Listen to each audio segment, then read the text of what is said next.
ఇంటికి పోయి ఒక్క బైబిల్ పాతది అంత కొంచెం కొంచెం చినిగిపోయింది దిండు కింద పెట్టుకుంటాం. ఎందుకు పెట్టుకుంటాం మనం? ఏం చెప్పు చూడు, మా జాతి చూడు, ఎందుకు పెట్టుకుంటాం? దయ్యాలు రావద్దు నంబర్ 1, కళలు రావద్దు నంబర్ 2. పుస్తకం కింద పెట్టుకుంటాం. ఎందుకు పెట్టుకుంటాం? చదివితే నెత్తికి ఎక్కుతుంది. ఇంకా చాలా చాలా యూజెస్ ఉన్నాయి బైబిల్తో.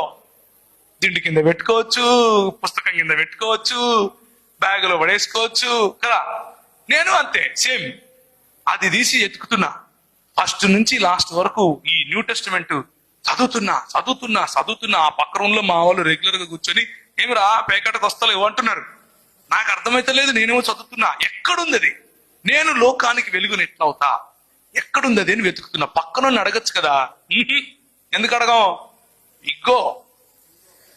ఇగ్గో అమ్మా, ఇక్కడ ఇగ్గో. ఊరికే అడుగుతామా? మరి నీకు అది కూడా తెలియదురా అంటే ఏ బాయిలో దూకు సావాలా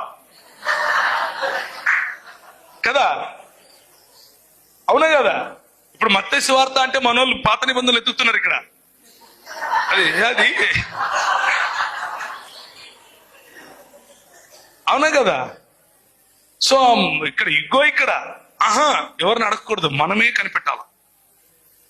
5 రోజులైంది. ఆ 5 రోజుల్లో నేను గమనించింది ఏంటంటే, నా గంజాయి, నా సిగరెట్టు, నా మందు, నా చెడు తలంపులు, నా కొట్లాటలు ఇవేవి కూడా ఆ 5 రోజుల్లో నా పైన రాజ్యం చేయలేకపోయాయి. ఈ 5 రోజులు నేను అదేదో పిచ్చి పట్టినోడ్లాగా ఇది వెతుకుతున్నా.